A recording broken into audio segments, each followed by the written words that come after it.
توفیق سے میں نے وہ 3 خطبوں سے ان ہستیوں کا تذکرہ کیا کہ جن کے ہم نام لیوا ہیں، ان کی قربانیوں کو، ان کے حوصلوں کو، ان کے جذبات کو یاد کیا گیا۔ اور آج بھی میں کوشش کرتا ہوں کہ پچھلے خطبے سے تسلسل رہتے ہوئے ان میں سے ان چیزوں کو آپ حضرات کے سامنے رکھوں۔ اللہ رب العالمین سے دعا ہے کہ جو باتیں کہیں اٹھنی جائیں، اللہ ہم سب کو بڑا عمل کی توفیق عطا فرمائے۔ میرے بھائیوں اور بزرگوں، خطبہ مسعود کے بعد قرآن مجید کی جو آیت کریمہ میں نے تلاوت کی ہے، اس کے اندر اللہ رب العالمین نے ان ہستیوں کا خاص طور پر ذکر فرمایا۔ محمد رسول اللہ والذین معہ، محمد صلی اللہ علیہ وسلم اللہ کے رسول ہیں، اور جو لوگ ان کے ساتھ ہیں ان کی پہلی صفت یہ ہے اشداء علی الکفار۔ سب سے پہلی صفت ایک مومن کی یہ ہے کہ وہ کفار کے مقابلے میں سخت ہوتے ہیں، اور رحماء بینہم، آپس میں ایک دوسرے پر مہربان ہوتے ہیں، شفیق ہوتے ہیں، ایک دوسرے کا خیال رکھتے ہیں۔ یہ خصوصاً صحابہ کرام کے بارے میں اللہ رب العالمین نے نازل فرمائی کہ محمد رسول اللہ کے جو لوگ ساتھ ہیں ان کی یہ صفت ہے۔ اور آگے اسی آیت کے اندر اللہ رب العالمین نے بیان فرمایا کہ یہ اوصاف صرف قرآن مجید کے اندر نہیں بیان کیے گئے ہیں، بلکہ مثلہم فی التوراۃ و مثلہم فی الانجیل، موسیٰ علیہ السلام پر اتری ہوئی تورات کے اندر اور عیسیٰ علیہ السلام پر اتری ہوئی انجیل کے اندر اللہ رب العالمین نے محمد رسول اللہ کے ساتھیوں کا ذکر فرمایا اور ان کے اوصاف، ان کی توصیف بیان کی ہے، ان کے خصوصیات بیان کی۔ اس سے یہ پتہ چلا کہ اللہ رب العالمین پچھلے نبیوں کی امتوں کو، صحابہ کرام کو جڑانا چاہتا تھا۔ محمد رسول اللہ صلی اللہ علیہ وسلم کے ساتھیوں کو پہچانوانا چاہا اللہ رب العالمین نے۔ پچھلے نبیوں پر جو کتابیں اتری ان کتابوں کے اندر بھی صحابہ کرام کا ذکر فرمایا، جنہوں نے دین کے لیے قربانیاں دی۔ اس میں سے نمبر 1 پر جب غزوہ بدر ہوا، جنگ بدر، اس کے اندر ایک بہت عظیم کامیابی اللہ رب العالمین نے صحابہ کرام کو عطا فرمائی۔ 313 1000 کے مقابلے میں جنہوں نے جنگ کیا، اللہ رب العالمین نے ان کے حوصلے کی قدر کی، اللہ رب العالمین نے ان کو فتح یابی عطا فرمائی۔ اور 1000 کا لشکر اپنے لوگوں کو بھی قتل کروا کر اور لوٹا بھگا وہ قافلہ بھاگ نکلا، جس کے بڑے بڑے سردار مکہ مکرمہ کے اندر اس کے اندر قتل کیے گئے، ابو جہل جو ہے امیہ، اور یہ تمام کے تمام جو بڑے بڑے دشمن تھے رسول اللہ صلی اللہ علیہ وسلم کے، اس میں قتل ہو گئے۔ اور اسی 1 سال کے بعد جنگ احد ہوا۔ جنگ احد کے اندر ایسے حالات آئے کہ ایک تفصیلی واقعہ ہے، رسول اللہ صلی اللہ علیہ وسلم نے احد پہاڑ پر 50 لوگوں کی ڈیوٹی لگا دی، اس میں سے عبداللہ بن زبیر رضی اللہ تعالیٰ عنہ کو امیر بنا دیا، 50 لوگوں کو چڑھایا اور حکم دے دیا گیا کہ جنگ ہم لوگ جیتے یا ہارے، تم لوگوں کو اس پہاڑی میں سے اترنا نہیں، کیونکہ نگاہ نبی جو دیکھتی ہے وہ عام انسان نہیں دیکھ سکتی۔ رسول اللہ صلی اللہ علیہ وسلم نے جو جنگ کی تیاریاں جو کرتے تھے رسول اللہ صلی اللہ علیہ وسلم، تو آج کا جنرل اور کرنل نہیں کر سکتا۔ رسول اللہ صلی اللہ علیہ وسلم کے دل و دماغ کو تائید حاصل تھی اللہ رب العالمین کی، اسی لیے 50 آدمیوں کو لگایا تھا۔ لیکن جب جنگ احد میں بھی مسلمان فتح ہونے لگے تو ان لوگوں کا معاملہ یہ ہوا کہ کفار جب مال و زر چھوڑ کر بھاگے تو مذہب اسلام کے اندر یہ جائز ہے، اللہ رب العالمین نے جائز رکھا ہے کہ جنگ کے موقع پر دشمن کو بھی چھوڑ کر بھاگ جائے، اسے تقسیم کر لیا جائے، بانٹ دیا جائے، اور جن لوگوں کو پکڑ لیا جائے ان کو جرمانہ لے کر چھوڑا جائے، جزیہ لے کر چھوڑا جائے۔ بہت سارا مال چھوڑ کر بھاگے وہ لوگ، 1 سال کے بعد بدلہ لینے آئے تھے، اس کے بعد پھر ان کو شکست ہوئی، مال چھوڑ کر بھاگے۔ یہ 50 لوگ جن کی ڈیوٹی لگائی تھی رسول اللہ صلی اللہ علیہ وسلم نے جنگ احد پہاڑ پر، ان لوگوں نے سوچا کہ جنگ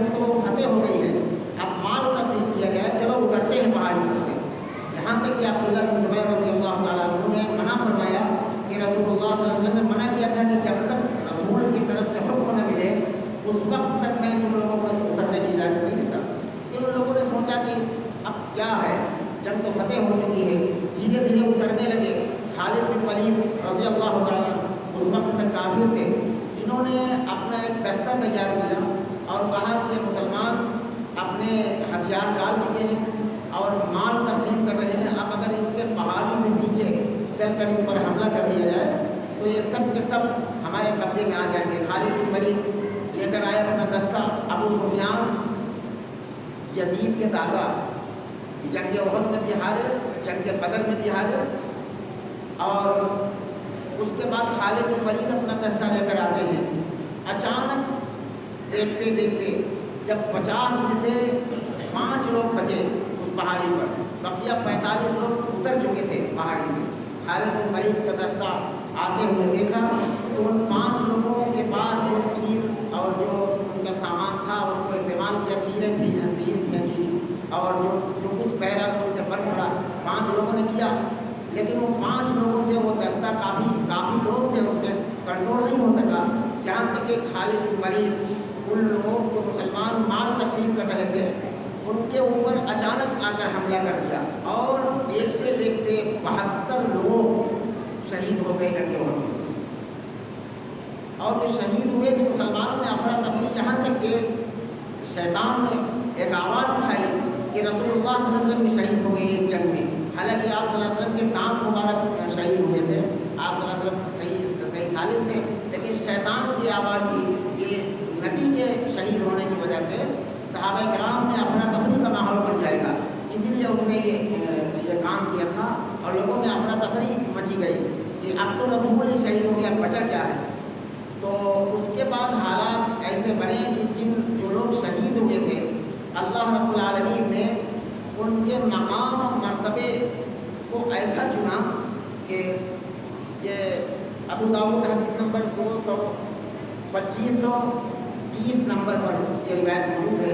ابو داؤد کے اندر، مسند احمد کے اندر بھی روایت موجود ہے کہ ان کی روحوں کو اللہ رب العالمین نے وہ مقام عطا کیا کہ ہرے رنگ کی چڑیوں کے اندر جو شہید ہوئے تھے جنگ احد کے اندر، ہرے رنگ کی چڑیوں کے اندر ان کی روحوں کو ڈال دیا گیا. اللہ رب العالمین نے ڈال دیا اور وہ اڑتے پھرتے پوری جنت کے اندر. اور شام کو اللہ کے عرش کے نیچے جو قندیلیں سونے کی لٹک رہی ہیں ان پر بیٹھ کر وہ جھولا جھولتے ہیں. آج بھی ان کے ساتھ یہی ہم ان لوگوں نے جو 72 یا 70 لوگ جنگ احد میں شہید ہوئے تھے، ان لوگوں نے اللہ رب العالمین سے فریاد کی کہ اللہ رب العالمین ہمارا جو اللہ کے راستے میں قتل ہونے سے جو مقام حاصل ہوا ہے، یہ مقام کے لوگوں کو خبر کیسے ہو تاکہ وہ میدان کارزار میں جانے سے ڈرے نہ، میدان جہاد میں اپنی جان گنوانے سے ڈرے نہ. تو اللہ رب العالمین نے فرمایا کہ یہ خبر میں تمہیں پہنچاؤں گا. اسی وقت سورہ آل عمران کی آیت نمبر 169 اللہ رب العالمین نے نبی پر نازل کی وَلَا تَحْسَبَنَّ الَّذِينَ قُتِلُوا فِي سَبِيلِ اللَّهِ أَمْوَاتًا بَلْ أَحْيَاءٌ عِندَ رَبِّهِمْ يُرْزَقُونَ. کہ جو اللہ کے راستے میں قتل کیے گئے انہیں مردہ مت سمجھو، انہیں مردہ مت سمجھو، وہ زندہ ہیں لیکن ہیں کہاں.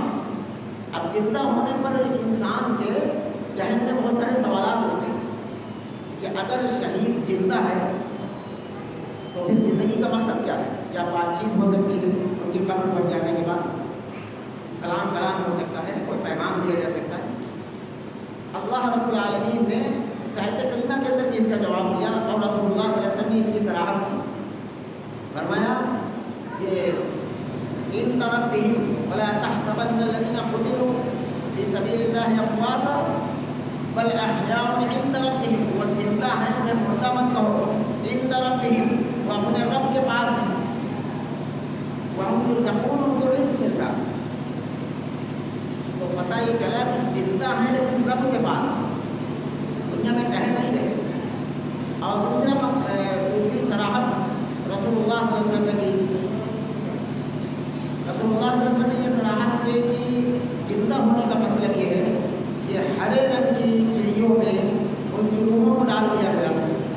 اور